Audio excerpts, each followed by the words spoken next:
Well, it's an absolute and great pleasure to be here. And I think that's basically because I really believe in parishing, and I think that looking at global developments, the only way in which nations and countries can respond to some of the very extreme changes that are taking place is through micro local solutions. And I think it's been a fascinating series of speakers, and I think, just as the last speaker said, people feel parishes aren't relevant. Well, what I want to sort of try to argue is parishes in many ways are the most relevant tier of governance for the 21st century. So if you forgive me, what I'm going to begin with is a whole series of what I take to be the dominant global problems facing the West and the United Kingdom.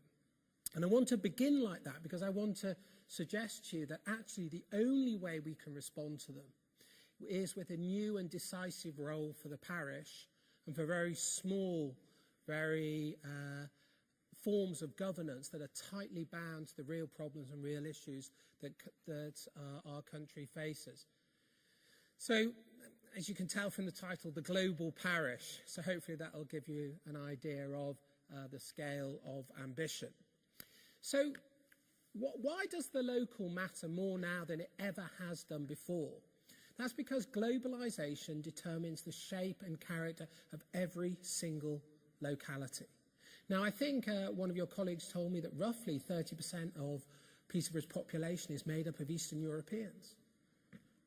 In Liverpool, where I'm from, and I was wandering around the north of Liverpool a few months ago, the level of deindustrialisation in the northern wards of Liverpool is so extreme that people have been stripped of any opportunity, any hope, any stake in the world. And that all came from the great deindustrialisation that happened in the 70s.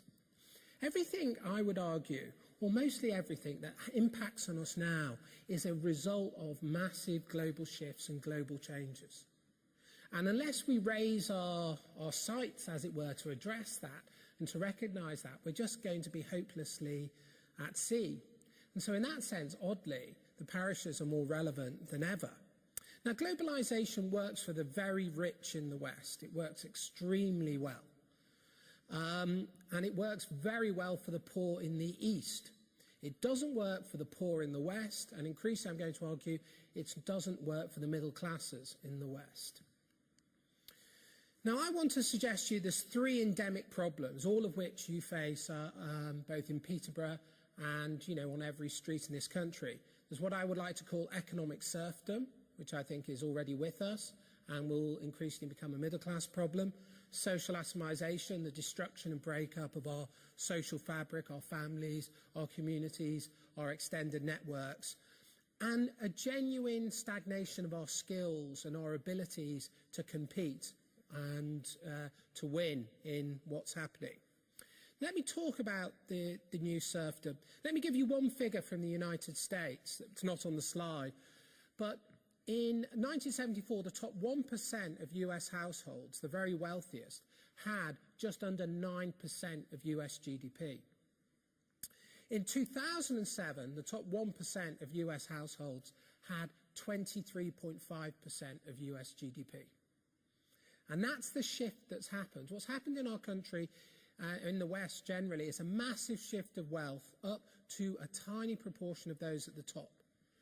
Now, what this means, this has great consequences for our society because it creates massive demands for state welfare. And welfare is already a form of failure because it's a cutting off of people from ownership, from opportunity, and from trade. For instance, in the UK, the wealthiest half of households own 91% of all UK wealth. That means we've effectively forced 50% of our own people into welfare and into statism. And generally, when you enter that sort of condition, it's becoming increasingly difficult to escape from it. The bottom half, that's the bottom 50% of our society, has just 1% of liquid capital. Now, I believe in capital, I believe in ownership, and I believe in markets. But when people don't have capital, how can they change their lives? And the real crisis, in my view, is an asset crisis. We've got the welfare state that functions just to supplement income, so we give lots of people very small amounts of money in very inefficient ways, producing what people call it middle-class welfare, but it doesn't make a transformative impact. But if you look at the bottom 10% compared with the top 10% in the United Kingdom, in terms of income, the top 10% doesn't look so bad. Depending how you define a household, it's between 4 and 8 times. But if you look at assets, the top 10% own 100 times more assets than those at the bottom. This is wealth distribution in Great Britain, and you just can see, look at the huge increase in pensions wealth for the very top. Now, why does this matter? Why can't we ignore it? We can't ignore it because those who lose out turn to the state, turn to welfare, turn to adults and social care, and so on and so forth. Builds up massive, massive costs for us. We have a hugely inefficient method of capitalism that actually consigns those at the bottom, and how can we call the 50% of our society the bottom, consigns those people to almost being cut off from production and ownership. Now, these forces are global. They're happening all across the world. Now, so all this stuff about, oh, well, you know, let's get the poor into work, I agree with that. Let's make work the path out of poverty. Work is no longer the path out of poverty. Why is work no longer the path out of poverty? Because wages no longer deliver. This graph, if you see the top line, that's male medium wages in the United States. And you can see that they've stagnated since the 1970s. Actually, if you include those who haven't worked, so all working age males, wages in the United States have fallen 19% in real terms since the 1970s. Women, obviously they entered the market, but now they've started to plateau. Do you see that pink line rising almost 45 degrees? That's the rise in US GDP. The cake has got bigger, but people's share of it is falling. This is terrifying. And why is this terrifying? Well, the highest return to wage labour was in 1968 as a proportion of GDP. So if all of our forces is saying, OK, we've got to get people into work, but if work doesn't actually meet our basic needs, if actually all we're offering to people is low wages, then we can't solve the endemic social crisis. So you're beginning to get a sense of what's happening. Assets and ownership are going to the top. Everybody else is on wages. Wages as a way out of poverty. It's not going to happen because for the majority, wages as a share of GDP is falling. Now, what won't surprise you, or it may surprise you, is the countries with the worst rate of social mobility. That is where there's the highest relationship between parental income and your own income. Guess what they are? Well, you can tell from the slide. It's the United Kingdom first, followed by Italy, but Italy is very peculiar because there's 2 different countries there, followed by the United States. The most successful predictor of outcome in the United Kingdom is the postcode where you're born. This is a society that's meant to have escaped from class and avoided caste. This graph here, forgive it, it's a little complex, but those red diamonds you see at the top are the rises in inequality. And this is across the OECD. So you see massive rises in inequality taking place across the West.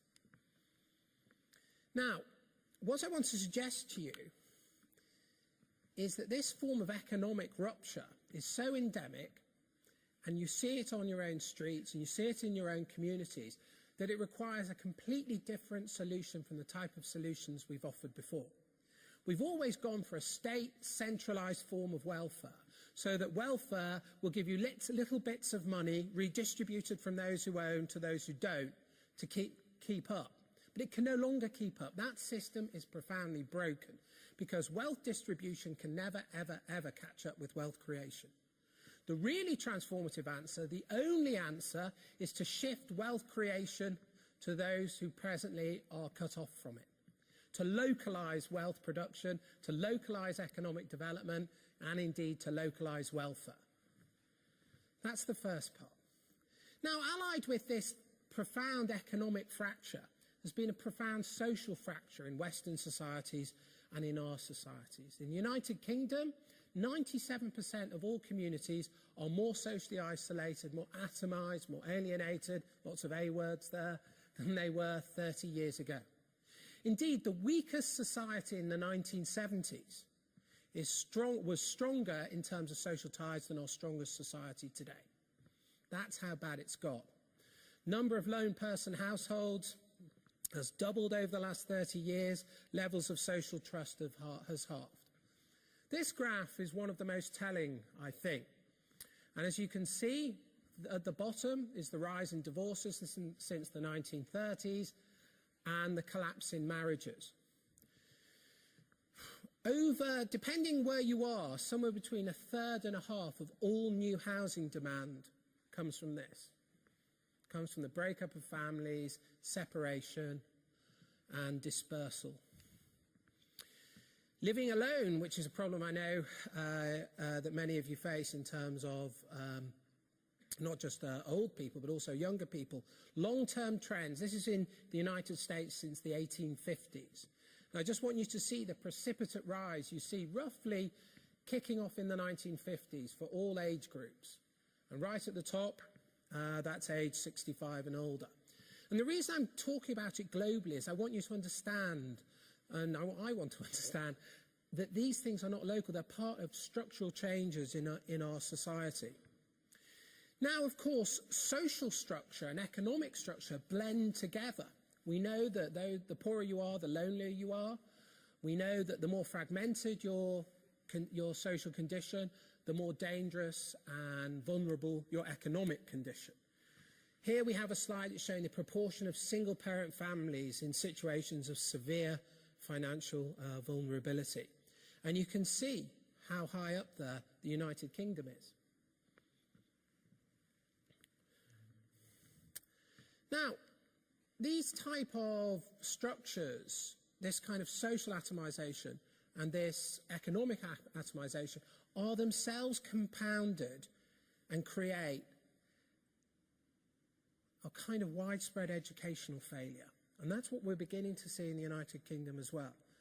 We're slipping down the league tables. Our ability to compete or engage with those abroad is failing. Our language skills are just pathetic and embarrassing. And the consequences for our failure to teach our young, our failure to create the right educational outcomes are there for all to see. This is youth unemployment rates in the United Kingdom. And you can see how precipitate the recent rise is. Now, if you were Spanish, it'd be more terrifying, because you see that top graph, the 16 to 17-year-olds. If you were Spanish, that would be the 18 to 24-year-olds. But it'd be like that. They've now got over 50% youth unemployment. And that is becoming the norm in many other parts of Southern Europe. What I want to suggest to you is this is the first indicator of future middle-class employment prospects. What happened to Liverpool, to working-class areas, is beginning to happen to middle-class families, and it's happening first with the children of middle-class families. I'm a purveyor of very good news, as you can see. Now, one of the reasons for this is skill gaps. And if you look, this is the skill gaps that employers are reporting, both in London and in England. And you see it's rising and rising quite rapidly. Actually, for the first time, you've seen a break in the relationship between the number of vacancies and unemployment. Now, vacancies are rising and unemployment is rising. It's the first time it's happened over the last 3 years. Why? Because we are no longer producing people who have the skill sets to fill the type of jobs that we need.